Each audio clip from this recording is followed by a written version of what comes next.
what does consistency mean to you? Continuous, permanent, observable action. Okay, well, sure. You just asked me, man. Yeah, but you just British, you just Caucasian, Just Rothschild. you know. Yeah. Joby, what does consistency mean to you as we welcome you? Thank you. For me, it's simple. Mhm. The ability of keeping up with what you are. What's the term? I want to use a specific term, yeah. Keeping up with what you are. Let's say what you're meant to do, or maybe your career. Not really. Oh, okay. Not the Kardashians. Keeping up with what you're meant to do in terms of your career or what you are subjected to. So shout out to Danny Harrison, he's in the comments. Shout out to man like Danny. He's saying consistency is very important. One reason is because it shows people are serious. Also, repetition is the mother of learning. With that being said, it helps you master skill sets. He goes on to say that another reason is because no one is going to care about your situation more than you. That's true. So if you're consistent, it might motivate people to help you. That's true. Shout out to the content creators.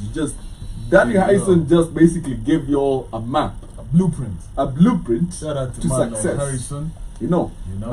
And he goes on to say consistency also shows people you are honest. A lie often has many different versions of itself, but the truth only has one. One way. Period. Speaking of consistency and small hats, I like that. Quick diversion. Quick diversion. Yeah. Just to give you all the Yeah. nitty end. Yeah. They've been showing consistency in working towards the new world order. That should have told people something, but I digress. Yo, we keep saying, it's not right. But shout out to them. Man, Hey, I yo, tip my small hat to my you. small hat to you, man, like cat with Cat, small hat. yep. Because, yo, that whole blueprint and for you to be consistent through generations. You know. To generations. Yo. You know what that means? Let's assume it starts with me. Yeah. So I start this. When I have a son or daughter, I put this agenda in their brains from day one. So they grow up knowing this is the norm. Okay? And then when they become parents, I have put my mentality and In ideology in them to a point where they the same. basically regurgitate it without knowing what they are doing is regurgitation of my philosophy. And it just trickles down. It trickles down, bruv, and it continues generation to generation to generation. What the? And you find someone in the middle, he doesn't even know why. He just does. He just does. Yeah. Like, why do you hate black people? I don't know. It's They just, niggas. They niggas. But why? So I was watching. Feel me? I can't remember the name. There's a feature film that has been done about Yasuke. You know who Yasuke is? I know Yasuke, the black samurai. The black samurai. Yeah. So shout out to the Toxic Man, the biggest Drake fan in the world. This side of the sun. You know, he actually shaved his hair and kept a beard just to look more Drakey. God Hey, damn. This man is about to do a Drake lookalike contest. He's a clown. Only thing left is the nails, bro. You know, Yeah. and for him to like post them. So Much love, family. much clown love, and a family. clown. Much love, family. So you know, I was watching. He's reignited my love for anime. You know, and I was watching this scene, and I was like, this scene should actually be anime, like anime, not even animation, just anime. And it's after a fight, and the emperor is talking to Yasuke because Yasuke has just fought an amazing battle, and at that time he's still a slave. And the emperor comes to him, and they're trying to kill Yasuke because he wasn't supposed to fight. He's just killed Japanese men, and spectacularly at it, you know. So the king goes like, the emperor goes like, no. And the first thing he says is this: wash his skin, a warrior should be clean. And they try washing him, and it's not changing color. So the emperor comes to him and asks him, why are you eternally dirty? And he goes like, I'm not dirty, my skin is black. He goes like, how did you make it black? He goes like, I was born like that. How? And then he goes like, how? And then he asks him, what's your name? And he mentions his innate African name. And there has to be a guy that steps in because they are waiting for him to say, I'm Yasuke, for him to identify with the Japanese, whatever. But that man steps in and says that his tribe has a very strong cultural heritage. Forgive him, my emperor, while kneeling down. And you know, it's such a, shout out to Yasuke. you know, Yeah. it's such a thing to show where consistency can put you in a world where prejudice is supposed to preside over you, but you're so good at something, you've practiced it to a point where the consistency in you keeps you alive and raises you above people that thought they were better than you. And you know, especially in today's time, consistency just, you don't need to do so much because people don't do anything at all. You just need 2% extra, and you're better than 95% of the population. You know, so Yeah. so that's the power and beauty of consistency. As we bring in Unsunken One says, sup, yo, sup. What's up to you, Unsunken One? What do you think about consistency? What is the power of consistency and what has it done for you? But as we take that question to Joby, Joby, what has consistency done for you in your life? What? Being consistent. I've seen nothing but just positivity, being honest. Okay. And I'd start by the point of, I've seen the negative impact of being non-consistent and being consistent. But for the positive impact, which is the question, literally I've grown personally as an individual. I've really grown.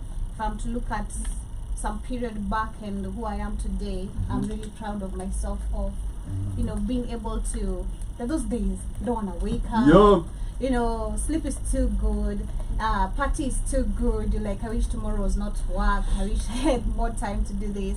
But again, you have to, for you to be able to enjoy life or to be able to sustain the life you really want for yourself, you have to keep up with the consistency. You really have to go even extra hard of the expectations of which are expected from you or what you expect from yourself. You have to literally go super hard. So for me, it has been really positive, and I'm proud of me. And what are HR? What some of the people that have helped you hone your consistency and that you've learned from, and people you've seen do something consistently that inspire you? The people that inspire, or what inspires the consistency in you? What inspires the consistency? Man, that's very funny because today I was thinking about it. And I had a dream when I was sleeping, and I was in like this huge ass interview a few years into the future, and the host was asking me, why do you work so hard? And I was like, I work so hard because I'm lazy. And they were like, but why? I was like, I'm so lazy, but for my laziness to make sense, it needs money. So I gotta work hard to be lazy. I read this, and it's a Warren Buffett quote. Okay. Warren Buffett basically says this: if you want something done well, employ lazy people. Okay. They find the most efficient way to do it that they never go back to it again. They don't want to put more time into this. They want to chill. So if you want something done well, employ lazy people. And if you ever realize this, the most academically or life inclined people are very innately lazy. Like, I disagree with you though. Really? Yeah. Okay. Hard time. Okay. How you, let's say, Defend it. I want to defend it in a very wise way and in a very Wise Joby. in a very meaningful way, and I want to use a specific delicate thing. Let's say for like, I'll put an example with eggs, yeah? Eggs. I was again back on it, watching today a production of a farmer from Uganda who started farming chickens with 200 birds. Now he says he has 1,500 customers, and despite looking at the profit, for her she said it's not even about the profit, it's about the expectations from the customers, you know, from the people who are expecting her to deliver the product or whatever she's expected to.